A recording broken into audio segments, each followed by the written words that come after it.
Buenísimas tardes, un jueves más en el podcast que deseáis que llegue cada semana, o eso esperamos. En esta ocasión os hemos venido a traer una charla bastante intensita de mano de Marina, pero antes de empezar con eso, chicas, ¿qué tal estáis después de este paso de fase? Contadme, ¿sois de las afortunadas que estáis en la 1, seguís en la 0? ¿En vuestros pueblos no hay fases? Aquí en Castilla yo creo que la mayor parte seguimos en la fase 0, aunque bueno, creo que la vida en confinamiento en el pueblo es bastante diferente a la de la ciudad. Claro, aquí nosotros también seguimos en la 0, pero tampoco creo que cambien muchas cosas de la 0 a la 1, porque se puede hacer básicamente lo mismo. ¿Se puede quedar en una casa con tus amigos, por ejemplo? No, pero en una casa no. Tiene que ser fuera de casa, ¿no? No, puede ser 10 personas, hasta 10 personas en una casa. Sí. Es que yo había entendido que era como 10 familiares. No. O sea, personas de tu entorno, o sea, amigos. ¿Van a abrir, María, allí los bares y esas cosas? Pues supongo que sí. He visto incluso un anuncio de la tienda de chuches que tienen las chuches empaquetadas en bolsitas y con el para los niños, dejar las manos para los niños. O sea, qué guay. Que parece que se va a ir abriendo. Lo que pasa es que la gente se va a volver loquísima para pillar sitio. Pero bueno, me esperaré unos cuantos días. Además, los abuelitos tienen preferencia, o sea que... Será como los primeros días de salir a andar, ¿no? Que al principio todo es muy ahí a mogollón, pero luego ya la cosa se va relajando un poco. Luego solo quedamos los verdaderos deportistas. Bueno, yo sigo saliendo a andar y muy deportista no soy tampoco. Bueno, ahora te has metido en el yoga, no cuenta. Ah, bueno, eso me recuerda a que hoy estaba viendo la tele. Sorprendentemente sí, estaba viendo la tele. Es algo que ya parece que no se lleva mucho, ¿no? Bueno, pero yo veo viendo. Sí, mi programa. Lo digo porque todo el mundo ve Netflix ahora. Pero bueno, el caso que están unos biólogos de Cartagena a tope con los animalitos porque por culpa del confinamiento tenían que cuidarlos porque están llevando a cabo la campaña Hay los bichos para que todas las plantas, que es gracioso, pero a mí me encantó la idea, para que todas las plantas en vez de que usen insecticidas, usen animales que de forma natural se controlen las plagas y así. Y me pareció muy qué bonito. Sí. Bueno, esto de los movimientos. Es que no es lo mismo, nadie está hecho para estar encerrado, eso seguro. Es insoportable. Pero bueno, yo creo que ya hemos dado bastante la charleta, así que estaría bien empezar a entrar en materia. Así que, como os dije al principio, hoy tenemos una charla especialmente interesante que nos recuerda un poco a cuando aún estábamos en clases presenciales. Yo creo que todas las echamos un poquito de menos.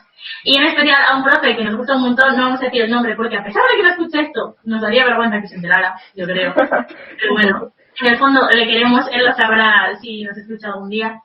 No, y... Spoiler, ¿no? A otro nivel.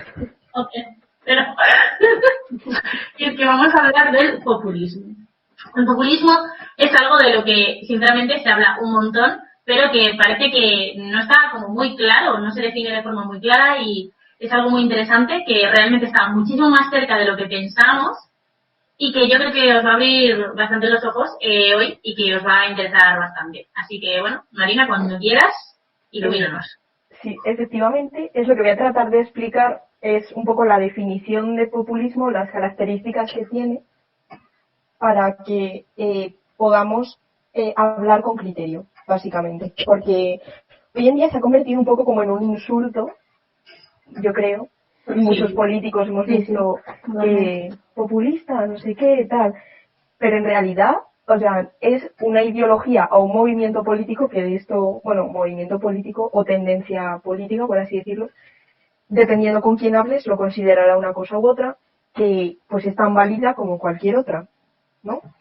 Entonces, paso a decir un poco las características básicas y después daré algunos ejemplos, actuales o no, pero bastante conocidos en casos en los que se ha hecho populismo. Y vamos a terminar también un poco con un debate de dos partidos españoles, que ya sabréis un poco cuáles son, sobre si son populistas o no. Para empezar, el populismo tiene unas características básicas que las podemos resumir en 5. En primer lugar, todo populismo critica el sistema de democracia existente, que normalmente es un sistema como, bueno, lo típico que nos imaginamos al hablar de democracia, que es pues liberal, muy occidental, por así decirlo, tanto en lo económico como en lo político, y lo que quieren hacer es ofrecer un modelo alternativo, que generalmente está basado en la soberanía. Además, el populismo se personifica en un líder carismático que habla en nombre del pueblo. También normalmente tienen un programa que es nacionalista, o sea, quieren la unidad de su país, y antiglobalización. En algunos casos en los que vamos a hablar, en Latinoamérica, esta globalización viene de la mano de Estados Unidos y en el caso de Europa, de la Unión Europea. Además, también quieren sustituir el pluralismo político por ver en el mundo en una especie de conflicto entre un nosotros y un ellos, lo que es un enemigo contra el pueblo. Por lo que intentan desplegar un discurso emotivo para calar bien en lo que es el pueblo llano y, en plan, la gente normal. La última característica es que el populismo estructura el espacio político en arriba y abajo, frente a lo que conocemos como izquierda y derecha. Entonces, ellos hablan de una clase dominante y del pueblo. ¿Por qué rechaza el populismo en la izquierda y la derecha? En primer lugar, porque ellos hablan de élites o oligarquías frente al pueblo y en general quieren transmitir la idea de que se les ha arrebatado al pueblo la verdadera democracia. Por lo que aceptar que en el espacio político hay diferentes posiciones, es decir, un abanico de posibilidades que hay de izquierda a derecha, va en contra de lo que son sus propias características, ¿no? Porque ellos, como he mencionado antes, no defienden el pluralismo político. En segundo lugar, también rechazan esa identificación de izquierda y derecha porque el populismo habla en nombre del pueblo. Y se habla de que este pueblo tiene una voz única y una voluntad general. Y el único intérprete legítimo es el líder populista o el partido populista. De modo que recurrir a la diferencia entre izquierda y derecha es aceptar un pluralismo que desacredita su propio discurso. Aunque no se usa esta distinción entre izquierda y derecha, o al menos yo no la voy a usar, sí que hay autores que la usan, sí que es verdad que desde un punto de vista de los autores que consideran que sí que hay populismos de izquierdas y de derechas, identifican que en América Latina es más común el populismo de izquierdas y en Europa el de derechas. El auge del populismo en Europa y América Latina, que hemos visto que ha sido muy frecuente, sobre todo estas 2 últimas décadas o esta última década, es una consecuencia de la paulatina puesta en cuestión del orden liberal, tanto a escala internacional como nacional. Porque actualmente se habla de una crisis del estado de bienestar, en nuestro caso europeo. Esta crisis viene de la mano con que se ha visto un poco deteriorada lo que es la democracia liberal, la economía social de mercado, y también se ha roto el contrato social que caracteriza a las sociedades a las que se llegó tras la Segunda Guerra Mundial. Por definición, es importante destacar que en política, una persona conservadora es aquella que es partidaria de mantener los valores tradicionales o morales de una sociedad y se opone a cambios. Esta quiebra, por tanto, de la democracia produce la paradójica situación de que la izquierda ahora se ha convertido en conservadora. Tenemos que echarle un poco de imaginación, bueno, tampoco tanta imaginación, pero la izquierda democrática se ha convertido en conservadora porque busca preservar el estado de bienestar al que habíamos llegado en los últimos años los años 80, 90, estado de bienestar como lo conocemos ahora, que ahora se ha cuestionado. Mientras la derecha democrática se está redefiniendo como una nueva derecha que busca innovar en la organización económica, en las obligaciones que tiene el Estado en cuanto a seguridad y tienen el propósito de restablecer la responsabilidad de los ciudadanos respecto a su propio destino. Por tanto, las categorías de izquierda y derecha tampoco las vamos a considerar en el episodio de hoy porque han dejado de tener sentido porque en cierto modo se han invertido, ¿no? ¿Vosotras qué opináis sobre esto? Yo creo que al que como los populismos anulan lo que es el pluralismo político y como que dualiza la población y solo consideran que hay un pueblo, digamos, legítimo, pues desaparece pues todas las distintas ideologías o los distintos pueblos que puede haber dentro de un mismo pueblo. Entonces, bueno, creo que en ese sentido sí que como que eliminar el carácter izquierda y derecha, aunque sí que es verdad que obviamente hay populismos que tienden a ser más con unas ideas más de izquierdas y otras más de derechas, ¿no? Sí, o sea, yo creo un poco lo que acabo de decir, o sea, que sería un poco contrario a lo que dices, porque si consideramos que la izquierda quiere mantener el estado de bienestar, se habría convertido en conservadora. Sí, pero bueno, eso es un... Entonces es como un poco todo contradictorio, por eso digo que ha dejado un poco de tener sentido esta clasificación.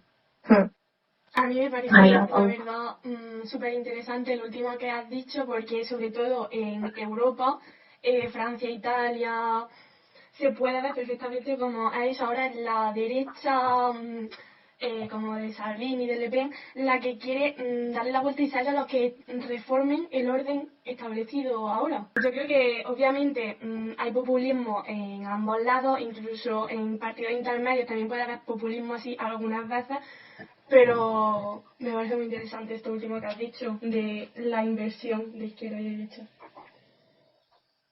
A ver, yo por mi parte me parece que tampoco es algo tan raro. Quiero decir, si tú lo piensas y normalmente asociamos la derecha a ser conservador, el avance de la sociedad y la evolución hace que el ser conservador de antes no sea el ser conservador de ahora.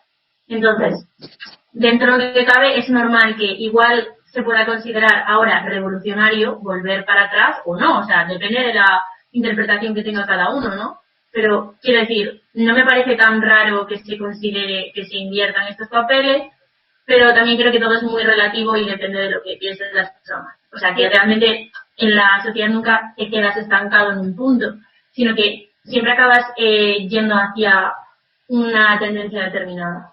Claro, o sea, yo también considero que ahora se le da como mucha importancia a las etiquetas políticas y yo lo veo simple, o sea, yo desde mi punto de vista lo veo simplemente como conceptos que sí que sirven para definir pues, o ideologías o a una persona, pero no dejan de ser simples conceptos que van cambiando su significado según la sociedad en la que vivamos y no es lo mismo ser radical hace 80 años que ser radical ahora. Entonces, es como que para mí no tiene mucho sentido usar estas etiquetas. Yo también veo que ahora se utilizan muchas más etiquetas porque ahora la población está muchísimo más politizada y muchísimo más dividida. Entonces, las etiquetas sirven un poco también como para decir tú sí, tú no, tú sí, tú no. Y dejamos de ver lo que hay más allá de las etiquetas, porque ¿por qué no puedes pensar en unas cosas como un poco más conservador y otras cosas un poco más progresistas? Yo eso lo veo un poco bobada. Podemos tener ambas ideas en distintos temas. Totalmente de acuerdo con Davinia. Creo que de hecho ese es uno de los mayores problemas políticos que hay en España. Bueno, esto ya es como muy personal, ¿no? Yo creo. Pero creo que a veces nos centramos tanto en las diferencias de yo soy de derechas, tú eres de izquierdas, yo soy de izquierdas, tú eres de derechas, que realmente hay cosas que se pueden llegar perfectamente a tener en común, pero por decir, ay, esto no, porque esto está asociado a X partido y no se lleva a cabo, pues porque es eso, porque no quieres que se te asocie a eso, cuando realmente tú sí que lo piensas. Me parece que eso dificulta muchísimo el consenso político, sobre todo en situaciones tan complicadas como la que estamos viviendo ahora. A ver, yo creo que también, a pesar de que, viendo que esta de las etiquetas que habéis dicho ha llevado también mucho a polarizar el sistema, por ejemplo, ahora mismo en el Parlamento lo que hay, que se ve bastante polarizado, pero creo que de alguna forma las etiquetas también son útiles, por ejemplo, en el sentido de cuando haces las encuestas o al autodefinirte, por ejemplo, conforme respecto a algo, a intentar argumentar o yo qué sé. De alguna forma sí son útiles, pero no hay que llevarlas muy al extremo si no queremos que nos afecten mucho en la persona. Claro, yo creo que no hay que no hay que considerar ninguna de las etiquetas como insultos o no sé, o despectivamente, porque no sé, todas son igual de válidas, todas las opiniones. O no considerarnos simplemente como una etiqueta. Es decir, no quedarnos en, ala, pues tú eres de izquierdas o tú eres de derechas, y se acabó. No, hay más allá que ser de eso. Totalmente. Bueno, en cuanto a esto que estaba hablando de que hay autores que sí que definen, por ejemplo, Mouffe y Laclau, bueno, ellos distinguen lo que es un populismo de izquierdas, que es el que consideran el verdaderamente democrático, y un populismo que sería de derechas, que no va a tener ningún fin emancipado, como que no va a llegar a mucho. Pero bueno, no vamos a tener en cuenta esta consideración aquí. Pero también es importante que el populismo pretende tanto innovar como conservar. Innovar porque quiere crear una democracia verdadera ante la que consideran una democracia falsa, que es la democracia liberal, pero también quieren conservar porque tienen, incluso en algunos populismos vemos cierta nostalgia de un pasado en el que la población se sentía más unida, o sea, lo que quieren un poco es recuperar también la verdadera democracia que se ha perdido porque la democracia liberal la ha matado, por así decirlo. Podríamos decir que el enemigo del populismo es la democracia liberal, porque sus instituciones, que son la Constitución, el Parlamento, los propios derechos recogidos en las constituciones, tienen un valor relativo. Estas instituciones pueden ser positivas si realmente representan el poder popular, que es lo que quiere conseguir el populismo. Pero estas instituciones también son negativas o enemigas del pueblo cuando intentan controlar o limitar su soberanía, que es lo que quiere cambiar el populismo. Por tanto, la verdadera democracia se consigue dando poder al pueblo y otorgándole instrumentos que permitan transformar su voluntad en decisiones políticas. Las principales diferencias que encontramos entre la democracia liberal y lo que podemos llamar democracia popular, o bueno, lo que quiere conseguir el populismo, es que en la democracia liberal hay pluralismo, poder limitado del pueblo, su discurso suele ser más racional y hay diversidad de partidos políticos. Sin embargo, en el populismo, en vez de haber pluralismo, hay un pueblo con una voluntad única, el poder es soberano y es en nombre del pueblo, el discurso es más emotivo que en una democracia liberal porque quiere llegar bien a la población y suele dividir el conflicto político, o sea, lo suele dividir entre ellos contra unos otros, o sea, como los enemigos del pueblo contra el pueblo. A continuación voy a decir una serie de ejemplos que los he dividido entre Europa y Latinoamérica, aunque obviamente hay muchos más, pero me voy a centrar más en dos de ellos, sobre todo en Austria y en Bolivia. En Europa, por ejemplo, encontramos el caso de Francia, en el que esta agrupación nacional, que antes se llamaba Frente Nacional, pero le han cambiado el nombre como para intentar mostrar que son alguien distinto, pero es la misma gente, y es de Marine Le Pen, que seguramente hayáis oído hablar en las noticias, y es uno de los partidos más fuertes de la oposición en Francia. El siguiente ejemplo que voy a desarrollar un poco más es Austria. Aquí el populismo se ve reflejado en el Partido de la Libertad de Austria, que fue fundado en 1956 como un partido pangermánico. Esto quiere decir que quería unir a todos los pueblos que se consideran de origen germánico, que esto os puede recordar mucho a lo que quisieron hacer los nazis. O sea, este término se asocia mucho con Hitler porque es lo que quería conseguir. Y también nace un partido como liberal en lo económico.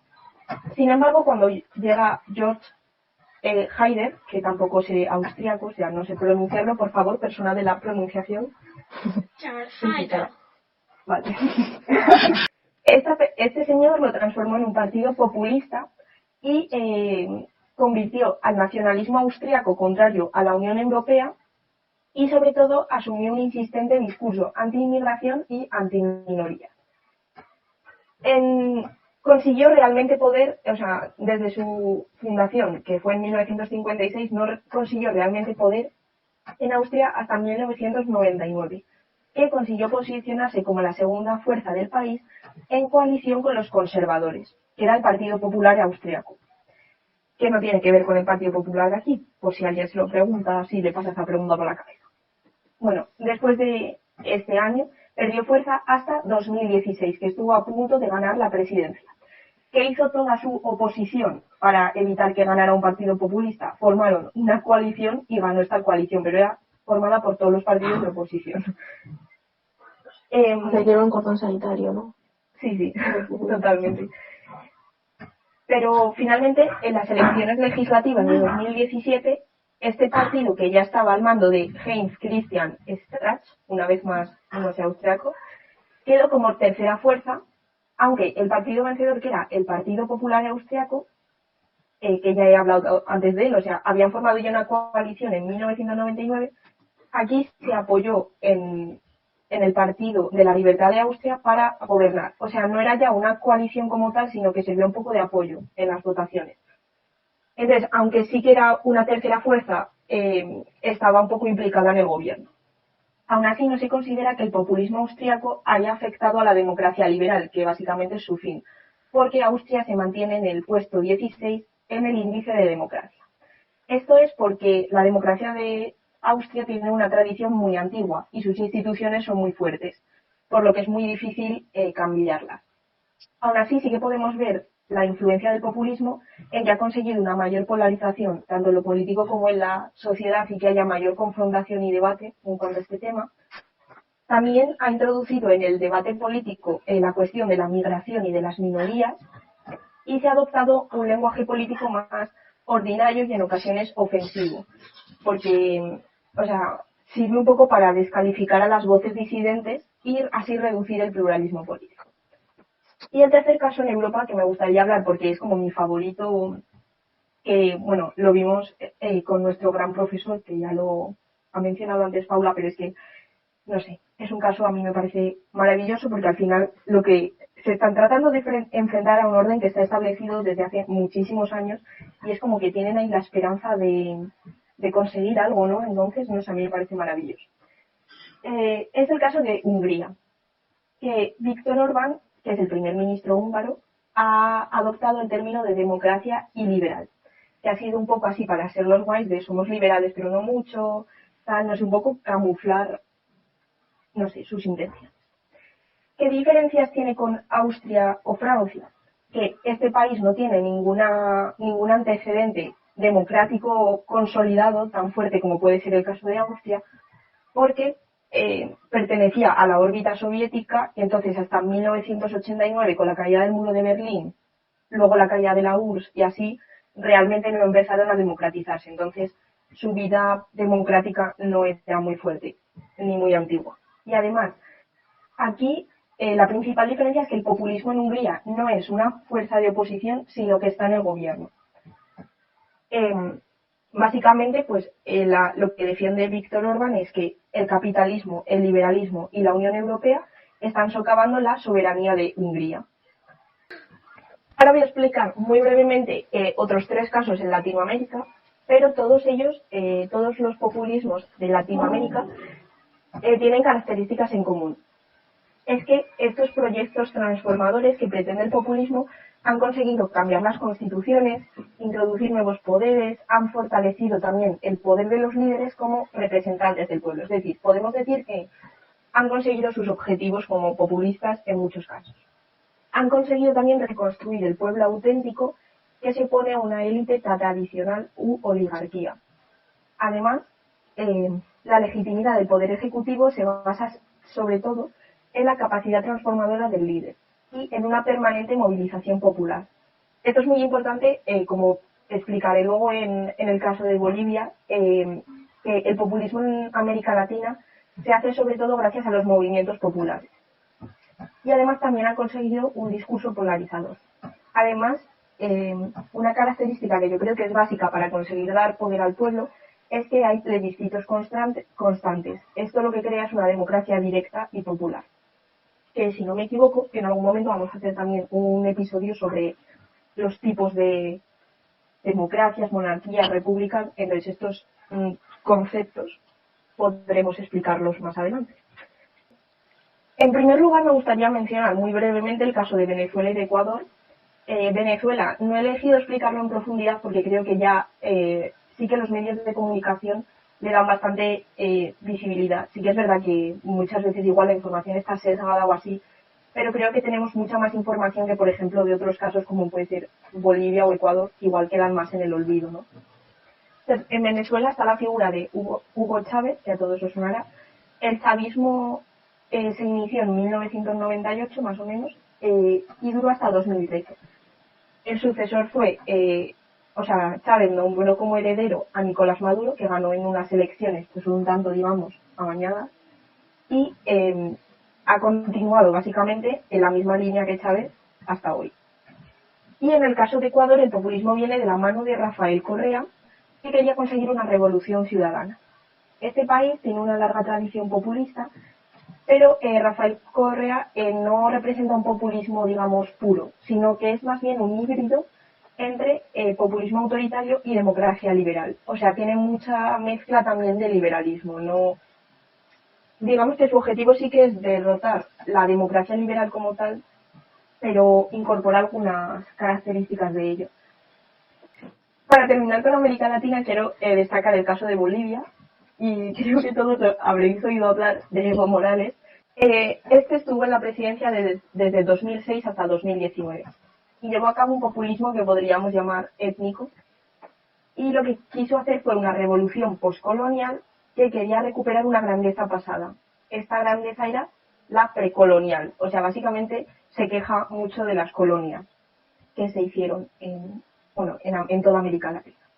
Su proyecto político consiste en crear un Estado postcolonial que esté libre de injerencias externas y que tenga rasgos indígenas y medioambientales, y usan un poco el lema del bien vivir. A diferencia de los casos de Ecuador y Venezuela, el populismo en Bolivia tiene sus raíces en un poderoso movimiento popular, que esto ya lo he mencionado antes. Y es que Evo Morales en su inicio tenía mucha dependencia de un movimiento popular, porque fue el máximo representante del partido Movimiento al Socialismo, que es frecuente en América Latina que más que partidos, en el caso del populismo, son, digamos, movimientos, pero que están un poco así organizados como partidos. No sé, es un poco difusa la distinción entre que un partido llegue al poder o llegue a un movimiento. Las siglas de este partido son MAS, que aquí en España es Miguel Ángel Silvestre, gran icono. ¿Tú no sabes quién es Miguel Ángel Silvestre, tía?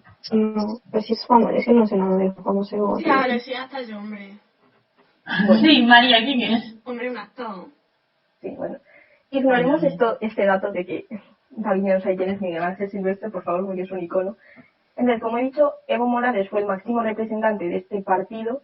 Evo Morales, como ya he dicho, fue el máximo representante de este movimiento, también de los indígenas y del sindicato cocalero.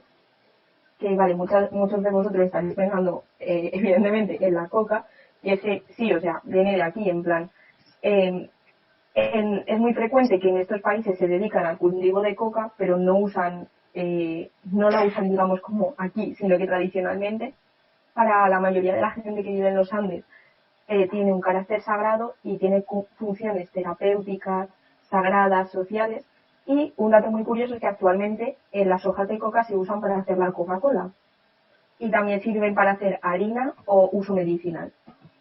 Por tanto, este movimiento popular se fue debilitando porque Evo Morales fue ganando poder, entonces como que se separó un poco del movimiento porque decía que él ya encarnaba suficientemente al pueblo. ¿Posible autoritarismo? ¿Quién sabe? Un elemento distintivo del populismo de Bolivia es que se eligen directamente a las autoridades del Poder Judicial. Bueno, y esto ha sido todo por los populismos que hay en algunas partes del mundo, centrados en Europa y en América Latina. No sé qué os habrá parecido, pero para acabar, ¿tenéis algún comentario sobre esta parte, algo que añadir sobre alguno de los países? No. Que, bueno, ahora también en América Latina, por ejemplo, hay casos como el de López Obrador o el de Bolsonaro, que están como invirtiendo un poco la tendencia que ha dicho antes, que se decía que en América Latina los populismos eran siempre de izquierda, pues un poco también como diciendo, pues no. Bueno, para acabar con esta parte del populismo, este episodio, me gustaría hablar sobre una cuestión que ha alimentado muchos debates políticos en España, sobre todo en las últimas elecciones, pero también en los debates parlamentarios, y es que si Vox o Podemos son populistas. Entonces, ¿vosotras qué creéis? ¿Alguno de los dos? Yo creo que esto es tierra peligrosa, ¿eh? A ver, ¿Hay populistas dentro del Parlamento? Aparte de esto? Según las características que hemos estudiado y que has dicho, los dos sí que tienen tintes populistas. Aunque bueno, sí que es verdad que ahora Podemos, desde que ha entrado en las instituciones, como que se ha institucionalizado y ha dejado un poco atrás el populismo porque ve que es imposible hacer lo que decir. Estaría feo entrar en las instituciones y querer destruirlas. Claro, pero sí que creo que el populismo de Podemos y el de Vox son totalmente diferentes. Ante esta cuestión, yo un consejo básico que os doy en la vida es que cuando no sepáis algo, simplemente tenéis que ir a Google, buscarlo en la RAE, en el diccionario que tengáis en casa, eso que todavía existe, que es un papel que se puede mirar ahí, en plan, no te va a salir ningún bicho, o sí, si lo tienes ahí desde hace años. Bueno, entonces, tú buscas algo, buscas su definición, si ves que lo que estás buscando cumple esa definición, es porque lo es. Entonces, pues esto se puede aplicar al populismo. Hemos explicado las características, entonces simplemente tenemos que ver si esas características se cumplen en los partidos. En primer lugar, decir que ambos tienen cosas en común y es que nacen en un momento en el que el sistema de partidos tradicional, que podríamos llamar un poco bipartidista, ¿no? Porque siempre ha sido PP-PSOE y luego PSOE otra vez PP, tal, o sea, todo el rato así. Este sistema pues se debilitó. Podemos surge a raíz de la crisis, de las medidas que estaba imponiendo la Unión Europea en cuanto a lo económico y a raíz también del 15M. Ahí es cuando gana más fuerza. Y Vox, bueno, también surge antes, pero gana mucha más fuerza con el independentismo catalán. Entonces, lo que quieren conseguir ambos es llegar a aquellas personas que en este momento de ruptura del sistema tradicional o de la democracia tradicional en España han quedado un poco desatendidas o defraudadas con el sistema.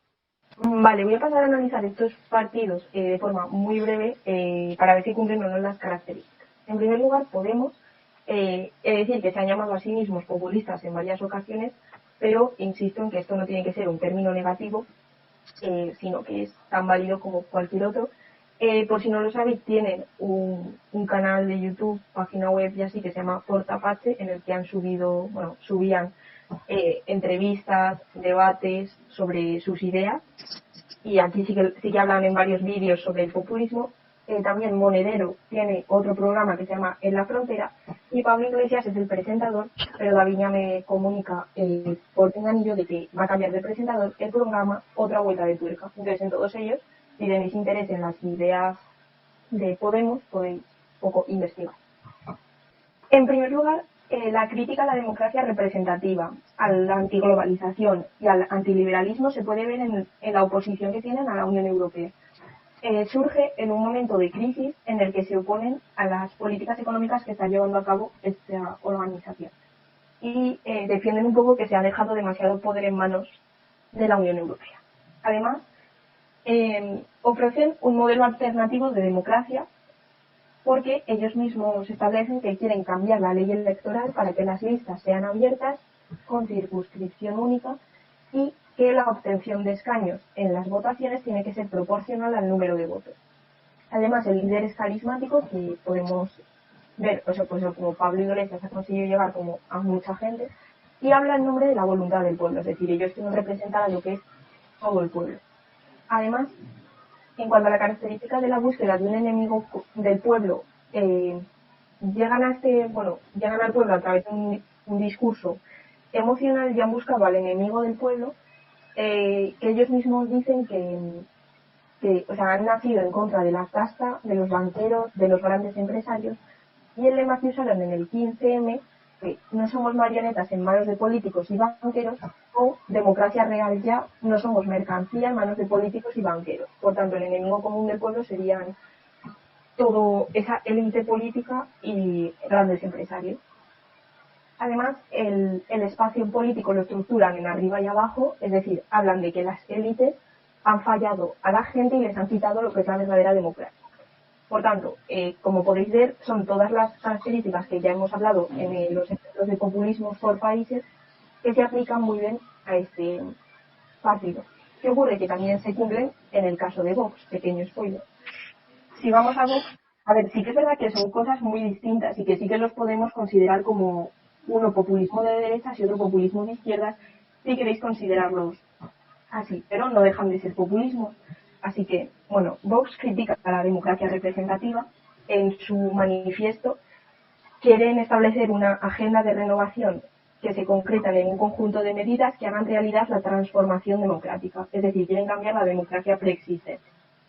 También se declaran antiliberales y antiglobalización porque en un discurso de hace muy poco, creo, ¿no, Davinia? Sí, bueno, eso lo pusieron en... bueno, no sé si confesar esto, pero tienen canal de Telegram y por ahí pues ponen todos los... de Telegram, claro. Sí. Que ahí estoy yo suscrito, por eso me entero de estas cosas. Bueno. Pero no es todo este partido, o sea, de todos. ¿Será este el ejemplo de una persona que se mete en el partido para destruirlo desde dentro? A ver. Bueno, han dicho solo hace unos días, por ejemplo, los burócratas globalistas de Bruselas, obviamente haciendo referencia a la Unión Europea, le están haciendo mucho daño a Europa con sus políticas de puertas abiertas a la inmigración masiva y de intromisión en las soberanías nacionales. Es decir, son antiglobalización y antiliberalismo, que es lo que representa la Unión. El líder es carismático, se ha conseguido llegar a bastante gente y habla en nombre de la voluntad del pueblo, en su caso representan al pueblo español. Su programa es nacionalista y ofrece un modelo alternativo de democracia basado en la soberanía. Por ejemplo, hablan de que la indisoluble unidad de la nación española y la atribución de la soberanía nacional al pueblo español son pilares irrenunciables de su convivencia con la libertad. O sea, para ellos es básico que para que exista libertad tiene que haber una nación española y atribuir la soberanía nacional al pueblo español. Además, el enemigo del pueblo, pues si veis un poco la tele o seguirlos, yo que sé, estáis en Twitter, ya sabéis que el enemigo es la izquierda que pasa con el independentismo, Pedro. Pues yo que sé, también han llegado a llamar a la derechita cobarde, todas estas cosas, ¿no? Y también estructurar el espacio político en arriba y abajo. Arriba, en el momento en el que llegó Vox, pues estarían PP y PSOE, que dicen que gobiernan en su propio beneficio en vez de gobernar para el pueblo español. Entonces, como veis, se cumplen igualmente todas las características de lo que es el populismo. Por tanto, si alguna vez se debate con vuestros amigos, que es muy común ahí el típico, o con el típico cuñado, ¿sabes? En las cenas de Navidad, ya tenéis argumentos para contraatacar. Con criterio siempre, por favor. Y nada, hasta aquí mi aportación sobre el populismo. La verdad que he exprimido aquí todos mis conocimientos sobre esta materia. ¿Algo que aportar? ¿Alguna idea nueva? ¿Recomendaciones? A mí me encanta mucho todo esto del populismo, o sea, me parece muy curioso y me encanta. Y leo muchísimo sobre ello y también veo un montón de vídeos. Entonces sí que quería como recomendar 3 libros y como dos líneas de pensamiento sobre esta idea.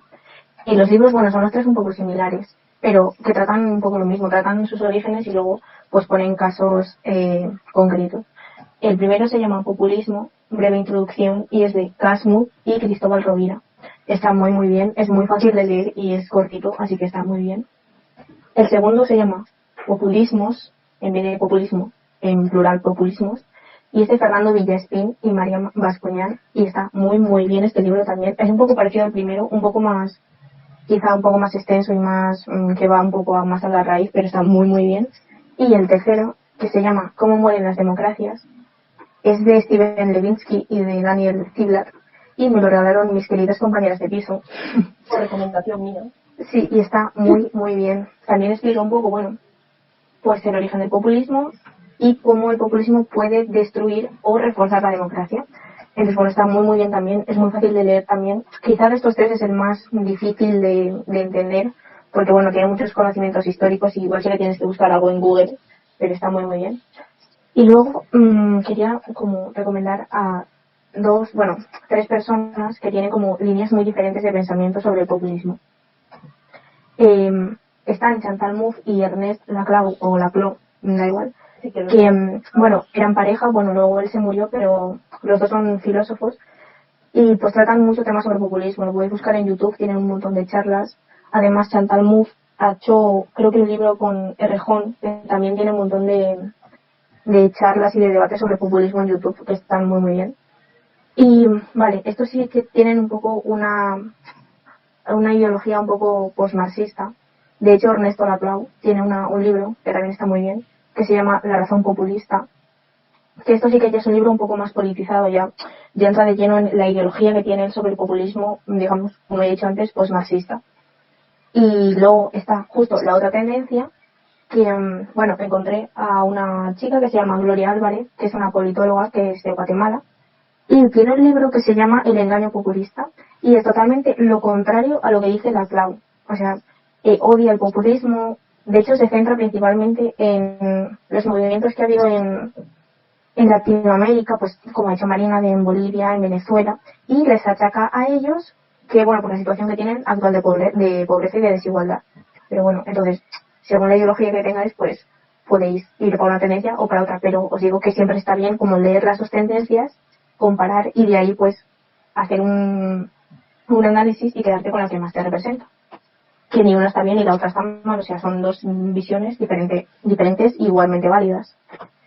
Y bueno, pues eso, que nada, que a mí me gusta muchísimo este tema, lo encuentro pues muy curioso, pero a la vez muy abstracto. Y es eso, que dependiendo de la ideología que tengas, pues puedes tratar al populismo como una ideología, como una simple manera de hacer política. Es decir, digamos, esto creo que lo dice Laclau, que él cree que el pueblo, para entrar en las instituciones, tiene que canalizarse mediante alguna forma. Y actualmente, de la única forma en la que pueden entrar en las instituciones es de una forma iliberal, es decir, mediante el populismo, porque mediante, digamos, como se entraría en un partido e ir ascendiendo, pues actualmente eso no se puede. Entonces lo tienen que hacer mediante formas iliberales y de ahí surgiría el populismo.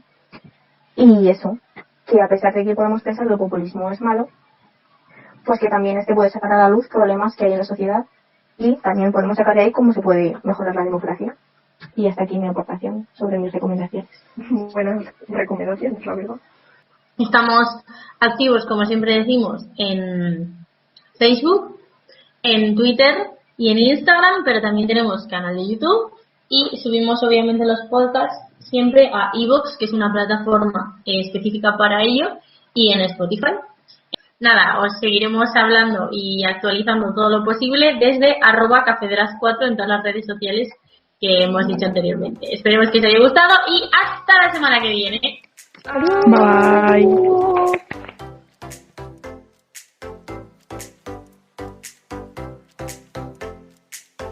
Señor, le comunico que por su situación financiera para pedir el préstamo necesitará 2 avales.